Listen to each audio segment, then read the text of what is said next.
kita sedang menimbun dalam tanda kutip penyakit untuk diri kita sendiri.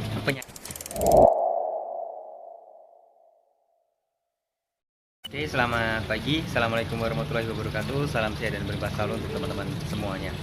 Ya, saya tadi habis dari PMI ya, teman-teman ya.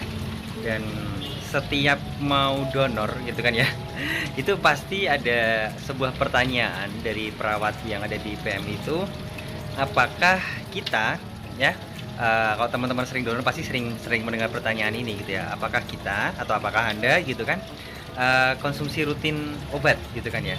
Nah, itu pertanyaan yang selalu ditanyakan sebelum kita donor. Nah, tadi pas ditanya seperti itu ya, saya iseng-iseng tanya aja sih sama perawatnya. Kenapa sih Mbak kok ditanyain kayak gitu kan? Ya Mas, kalau rutin konsumsi obat ya nanti perlu dipertimbangkan dulu, harus dipertimbangkan dulu darahnya gitu kan ya. Nanti ada catatan khusus di di kantong donornya, apakah ini layak atau enggak gitu kan. Kalau terlalu sering konsumsi obat itu nggak boleh Mas, karena dalam tanda kutip ya, beliau menyampaikan ada racun di dalam darahnya gitu ya. Wow. Nah, intinya gini ya teman-teman, simpelnya. Bagi teman-teman yang sekarang masih rutin konsumsi obat gitu kan, dan sudah mungkin lebih dari 3 bulan deh rutin konsumsi obat gitu kan, Anda nggak sadar kalau sebenarnya Anda tuh sedang meracuni diri Anda sendiri loh. Nggak sadar aja sih ya gitu kan. Ibarat kata racun itu gitu kan, kita mau berikan ke orang lain, ada pihak yang memang tidak memperbolehkannya. Siapa itu gitu kan? Ya kayak tadi itu, kalau kita mau donor darah gitu kan, kita nggak boleh, nggak diperbolehkan. Artinya darah kita tuh bukan darah yang bagus loh teman-teman. Darah kita tuh udah mungkin dalam tanda kutip kayak racun gitu ya, dan itu malah jangan atau nggak boleh dikasihkan ke orang lain. Nah, dulunya darah kita bagus, dulunya darah kita bersih gitu ya. Tapi karena kita ketergantungan dan rutin terus konsumsi obat kimia gitu kan, dan dalam tanda kutip dari pihak tenaga kesehatan sendiri menyampaikan bahwa itu adalah dalam tanda kutip meracuni diri kita sendiri, darah kita jadi kotor gitu kan, dan nggak layak diberikan ke orang lain. Maka harusnya teman-teman sekarang mulai aware gitu ya, mulai menjaga dirinya sendiri. Kalau bertanya, Mas, kalau nggak konsumsi obat nanti keliengan Mas, kalau nggak konsumsi obat nanti kambuh Mas sensasinya dan yang lain-lainnya gitu kan. Simple kok, ada kok caranya, ada kok solusinya. Herbalnya banyak. Di mana Mas? Cek di fanpage SMA di solution.official atau di YouTube ini. Saya sudah banyak share banget terkait dengan resep yang herbal ya, lebih baik daripada resep yang kimia gitu. Terus kemudian yang paling tidak kita sadari, selain kita meracuni diri kita sendiri ya teman-teman, kita sedang menimbun dalam tanda kutip penyakit untuk diri kita sendiri, penyakit lain ya.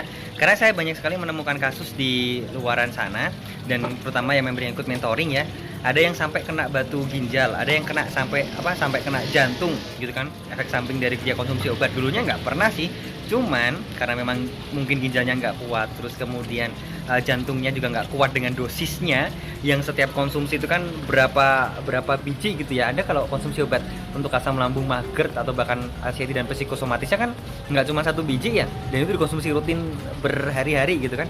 Nah, selain kita meracuni diri kita sedang menimbun penyakit untuk diri kita lagi teman-teman.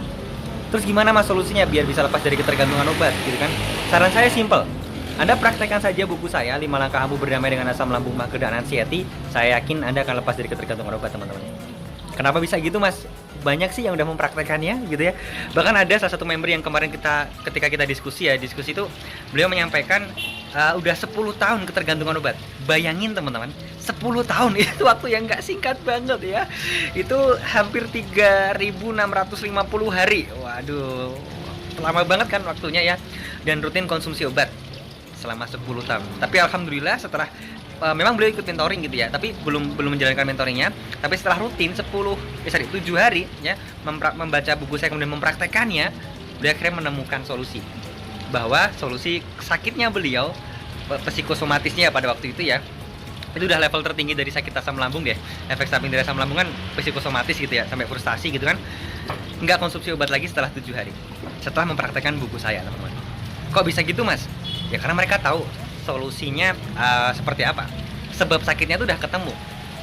Kenapa saya selalu ulangin bahwa Anda tuh harus menemukan sebab sakitnya dulu sebelum kita masuk ke solusinya. Kenapa? Ketika sebab sakitnya ketemu, maka mencari solusinya, menemukan solusinya dan mengimplementasikannya kepada Anda itu jauh lebih mudah. Dan banyak banget member yang ikut mentoring ataupun yang minimal praktek buku saya gitu kan, mereka lakukan dengan sungguh-sungguh, itu sudah bisa lepas dari ketergantungan obat. Di live Facebook juga saya sudah share ya teman-teman, kapan hari, mungkin 1 bulan yang lalu ya, itu bagaimana cara lepas dari ketergantungan obat. Saya kasih caranya di situ teman-teman. Anda bisa cek lagi beranda fanpage SMID Solution Facebook ya, nanti Anda bisa cari video tersebut. Semoga bermanfaat ya teman-teman, dan yuk stop untuk meracuni diri kita sendiri dan untuk menyakiti diri kita sendiri, karena masih banyak hal yang perlu kita lakukan ya teman-teman. Masih banyak hal yang sebenarnya bisa kita lakukan dan bermanfaat buat orang lain kok. Kan Anda kalau sembuh, Anda kalau sehat gitu kan, pengen juga kan donor darah, berbagi ke orang lain gitu kan, bantu orang lain, sedekah gitu kan. Iya dong, produktif, stop meracuni diri sendiri ya. Semangat untuk sembuh, semangat untuk sehat, semangat untuk merdeka lagi, dan saya yakin pasti Anda bisa. Salam sehat dan berlimpah selalu. Wassalamualaikum warahmatullahi wabarakatuh.